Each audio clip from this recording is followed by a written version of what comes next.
তোমাদের সাথে শেয়ার করব মিক্সড ভেজ রেসিপি। আলু আর গাজর সেদ্ধ করে নিয়েছি, ফুলকপি, ব্রোকলি, ক্যাপসিকাম, পনির ভেজে নিয়েছি। গ্যাস জ্বালালাম, গ্যাসের মধ্যে কড়াইয়ে বসালাম, সাদা তেল আর ঘি দিলাম, কারণ সেই মুহূর্তে আমার কাছে বাটার ছিল না। বাটারটা দিলে কিন্তু স্বাদটা আরও সুন্দর হয়।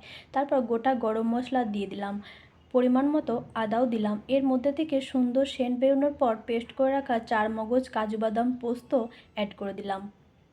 তারপর জিরে গুঁড়ো আর লঙ্কা গুঁড়ো দিলাম।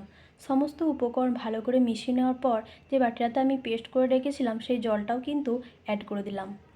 তারপর ভেজে রাখা ফুলকপি, ব্রোকলি, ক্যাপসিকামটাও দিয়ে দিলাম। ভালো করে মিশিয়ে নেওয়ার পর ভেজে রাখা পনিরটাও দিয়ে দিলাম। স্বাদ মতো নুনও দিলাম।